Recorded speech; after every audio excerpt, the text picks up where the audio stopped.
first question, what is the first thing you aim to achieve in office?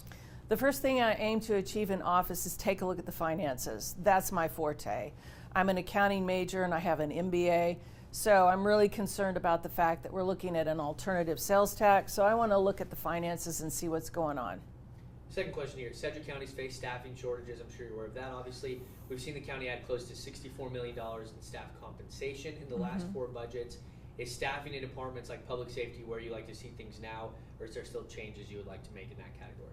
So staffing changes and also step raises were really important because we had to get our sheriff's headcount up, and they did that, which is great. Now, EMS has a few more, so does 911. I think there's 2 positions they're wanting to fill with the budget. I think we'll be at maximum capacity. We just need a few more sheriff deputies positions filled, but we're almost there. So we're doing great, I think, on staffing and raises. Okay, and because of actions like this, the county has had to cut some programs like culture and the arts. We've seen that with action taken on approval of the 2025 budget. Should the county make moves to restore funding in culture and arts, what's your stance on that? Absolutely. I am a big supporter of cultural arts. I had a music scholarship to KU. I switched and got my accounting degree, but I was an accomplished violinist. I support Music Theater of Wichita. I support the symphony. We're going to be at Tallgrass Film Festival with the Wichita Wurlitzer doing Metropolis, which is a silent film. It's really cool. So I think we need to restore the funding and keep it on a budget line item, but there are ways where we're missing revenue. And so when I get in office, that's one thing I'm going to target is where we're missing revenue so that we don't have to take those cuts to cultural arts and we don't have to do a 1% sales tax. Last couple questions here. Is the county budget healthy in your opinion? The county budget needs some work. So the first thing I'm going to do is there was a study out by the Kansas Department of Revenue, and it looked at the guidelines for appraisal values.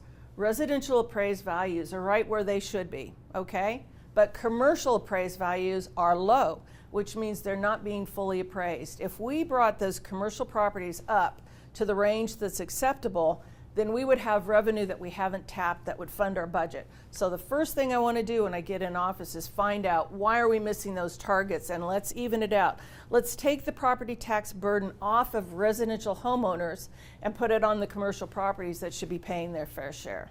All right, and are there ways to get more affordable housing in the county? This is a Absolutely, absolutely there are ways. When I knock on doors, we've been out there at all the different areas in my District 3.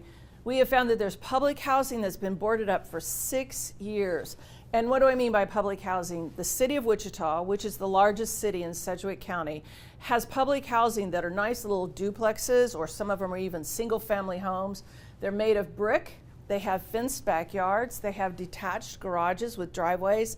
And some of these homes have been boarded up for 6 years. Let's get these 352 properties back out there on the multi-list as starter homes for single families and make them owner occupied. Last question here. What is something voters might not know about you that you want to share? Voters may not know about my service work that I've done. For example, I'm wearing my Paul Harris Fellow Pin from Rotarians. And I also started a group called the Rainforest Room, which stopped bullying in elementary schools and turned into the Rainforest Room, which is a really neat thing we did with a 60-year-old locker room. They may not know that we also planted 1,000 flowers down by A. Price Woodard Park and Century 2.